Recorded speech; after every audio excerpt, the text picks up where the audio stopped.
ఇవాళ కొనుగోలు దగ్గర కూడా నేను గ్రామీణ ప్రాంతం నుంచి ఉన్నా, అక్కడ జరుగుతున్న అవకతవకలు నాకు చాలా స్పష్టంగా ఉంది. మా ప్రాంతంలో రబీలో మొక్కజొన్న తెల్లజొన్నలు ఎక్కువగా సాగు అవుతుంది.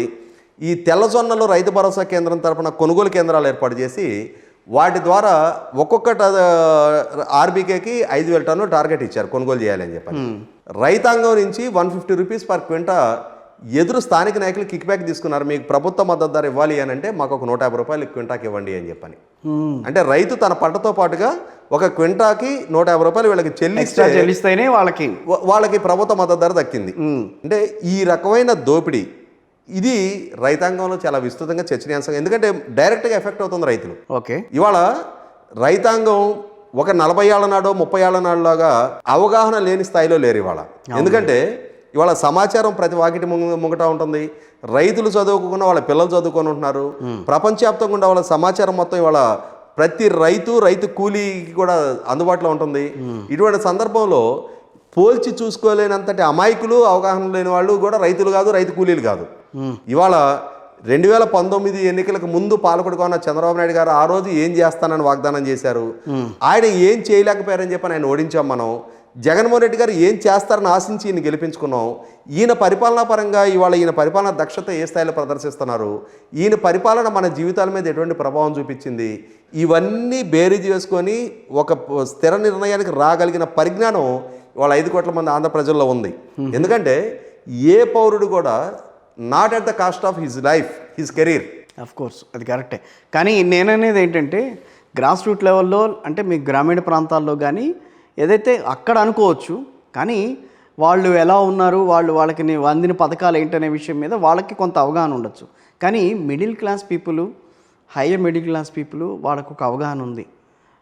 జగన్మోహన్ రెడ్డి గారి హయాంలో రాష్ట్రం బాగుపడిందా, లేకపోతే చంద్రబాబు నాయుడు గారి హయాంలో రాష్ట్రం బాగుపడిందా అన్న బేరీజ్ వేసుకుంటే సో ఎటు తేల్చుకోలేని పరిస్థితిలో ఉన్నారని అంటున్నారు. ఇక్కడ ఒక విషయం గమనించాలి. తటస్థ వైఖరితో ఉన్న కొంతమంది వాళ్ళు కూడా ఎటు తేల్చుకోలేకుండా ఉన్నారు. వాళ్ళు కాదు వీళ్ళు కాదు, ఇద్దరు రాష్ట్రాన్ని నాశనం చేశారన్న మాటలు కూడా చాలా మందిలో కనిపిస్తోంది. ఇక్కడ ఒక విషయం గమనించుకుంటే మనం, నేను మొదట్లోనే ప్రస్తావించినట్టుగా కొత్త రాష్ట్రం, కొత్త ప్రయత్నంతో మొదలైన ప్రభుత్వం. అవును, అన్ని కొత్తగా మొదలైన, అంటే పాలన ఎక్కడ చేయాలి అనే దగ్గర నుంచి, ఆ నిర్ణయం తీసుకోవడం దగ్గర నుంచి, ఎక్కడ కూర్చోవాలి, ఎక్కడ నిర్ణయాలు తీసుకోవాలి, ఎక్కడ చర్చించాలి అనేది కూడా ప్రతిదీ కొత్తగానే అడుగులేస్తూ మొదలుపెట్టిన ప్రయాణం. ఎందుకు ఆల్రెడీ ఎక్స్పీరియన్స్డ్ కదా ఆయన.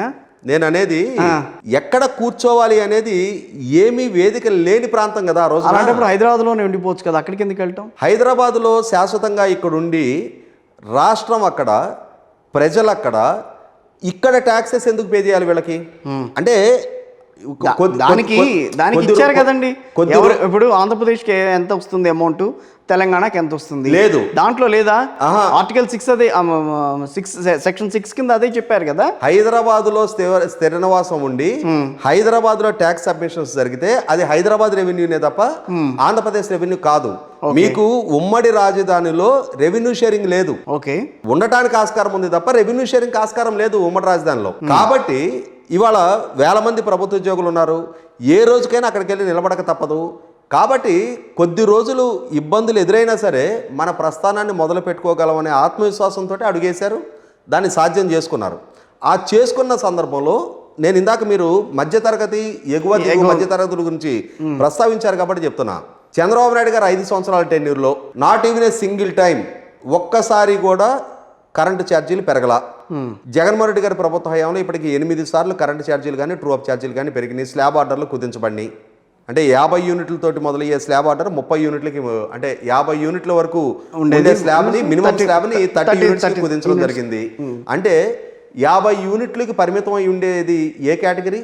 మధ్యతరగతి వాళ్ళు కూడా కాదు, చాలా అల్పాదాయ వర్గాల వాళ్ళే. ఒక బల్బు, ఒక ఫ్యాన్తో ఉండే వాళ్ళకి మాత్రమే 50 యూనిట్ల పరిమితిలోకి ఉండగలుగుతారు. అవును, వాళ్ళని కూడా 30 యూనిట్లకు కుదించారు అని అంటే ఎవరు టార్గెట్ చేశారు జగన్మోహన్ రెడ్డి గారు?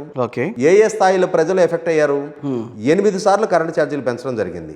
ఇవాళ రోడ్ ఇన్ఫ్రాస్ట్రక్చర్ చూసుకున్నా సరే, అన్నిటికన్నా ముఖ్యంగా ఈరోజు రైతాంగ పరంగా చూసుకుంటే మనం నేషనల్ క్రైమ్ బ్యూరో రికార్డు ఒకసారి మనం వెరిఫై చేసుకుంటే 3వ స్థానంలో రైతు ఆత్మహత్యలో ఉన్నాం మనం. కౌలు రైతుల ఆత్మహత్యలో 2వ స్థానంలో ఉన్నాం. మహిళల గౌరవానికి భంగం కలుగుతున్న కేసుల్లో దేశంలో మొదటి స్థానంలో నిలబడ్డాం.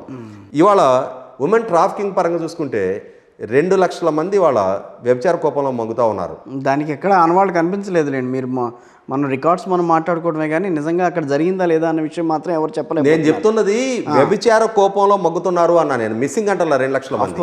31,000 మంది మిస్ అయ్యారు అని చెప్పని పార్లమెంట్ వేదికగా కేంద్ర ప్రభుత్వం స్పష్టం చేసింది. తర్వాత చెప్పింది కదా, దాని గురించి వివరణ కూడా ఇచ్చింది కదా. డీజీపీ గారు స్వయంగా మీడియాలోకి వచ్చి పార్లమెంట్ అంటే అంతకుముందు పవన్ కళ్యాణ్ గారు ప్రస్తావించిన రోజు డిఫర్ అయిన రాష్ట్ర ప్రభుత్వం పార్లమెంట్లో ప్రస్తావన వచ్చిన తర్వాత కసిరెడ్డి రాజేంద్రనాథ్ రెడ్డి గారు స్వయంగా ప్రెస్ మీట్ పెట్టి 31,000 మిస్సింగ్ కేసులు నమోదైంది వాస్తవమే, అందులో 22,000 మేము పరిష్కరించాము అని చెప్పారు. జరగలేదని ముందు జరగలేదన్నాళ్ళు ఎప్పుడైతే కేంద్ర ప్రభుత్వం స్టాటిస్టిక్స్ పార్లమెంట్లో మెన్షన్ చేసిందో మేము పరిష్కరించాము అంటే ఇష్యూస్ జరిగింది వాస్తవమే కదా. అందులో 9,150 కేసులు మైనర్ బాలికలకు సంబంధించినవి. ఓకే, ఇవాళ మహిళల మీద అత్యాచారాల పరంగా చూసుకున్నా కూడా 18 సంవత్సరాల లోపు మైనర్ బాలికల మీద జరుగుతున్న అత్యాచారాల్లో దేశంలో మొదటి స్థానంలో నిలబడ్డాం మనం. అంటే ఇది అవమానకరమైన నెంబర్స్ ఇవన్నీ కూడా. ఇటువంటి పరిస్థితుల్లో ఒకరోజు విశాఖ అరకు వ్యాలీ నుంచి మనం అరకు కాఫీని ప్రపంచవ్యాప్తంగా బ్రాండింగ్ చేసుకోగలిగితే ఇవాళ అరకు గంజాయిని దేశవ్యాప్తంగా బ్రాండింగ్ చేసుకుంటున్నాం. 100కి 100 పాళ్ళు ప్రభుత్వ వైఫల్యం కొట్టొచ్చండి కనిపిస్తుంది.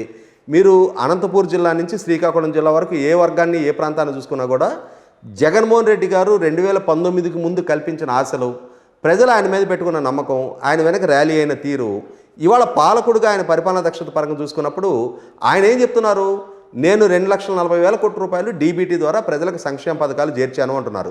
ఇక్కడ అంటే ఒకటి నేను ఇంకోటి అంటా, 2014 నుంచి 19 వరకు తెలుగుదేశం పార్టీ అనుభవజ్ఞుడు, ఆయన రాష్ట్రాన్ని అభివృద్ధి చేస్తారు, కొత్త రాష్ట్రం, తర్వాత రాజధాని నిర్మాణం విషయంలో కానీ మొత్తం మీద ఏదైతే అడ్మినిస్ట్రేటివ్ పరంగా చంద్రబాబు నాయుడు గారికి మంచి పేరుందనే ఉద్దేశంతో ఆ రోజున 2014 నుంచి 19 వరకు చూశారు.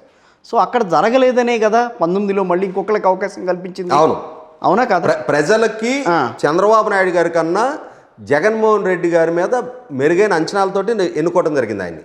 జగన్మోహన్ రెడ్డి గారు మెరుగైన పరిపాలన అందివ్వగలుగుతాడు, ఆయన కల్పించిన స్థాయి కన్నా మెరుగైన జీవన ప్రమాణాలు కల్పించగలుగుతారన్న భావంతో ఈయన ఎన్నుకున్నారు. మళ్ళీ ఈ రోజు అదే పరిస్థితి ఉంటుందేమో. మరి నేను అదే చెప్తున్నా, ఇక్కడ జరుగుతున్నది ఏంటి అంటే 2019 ఎన్నికలు జరిగిన ప్రత్యేక పరిస్థితులు కూడా మనం ఒకసారి విశ్లేషిద్దాం. ఓకే, 2014 నుంచి 2019 వరకు రాష్ట్రం ఏ పరిస్థితిలో విభజన జరిగింది, విభజన జరిగిన తర్వాత ఆ రోజు ఉన్న కొద్దిపాటి వనరులతోటి పరిపాలన మొదలుపెట్టిన తర్వాత ఏ అంశాలని ఏ స్థాయిలో పరిష్కరించగలిగింది ఆ ప్రభుత్వం, ఆ పార్టీ, ఆ ప్రభుత్వం, ఆ క్యాబినెట్ వాళ్ళు తీసుకున్న నిర్ణయాలు, అవి అమలుపై జరిగిన తీరు, అవి ప్రజలకు అందించిన ఫలాలు, ఇవేవి ఎక్కడ చర్చనీయాంశం కాల.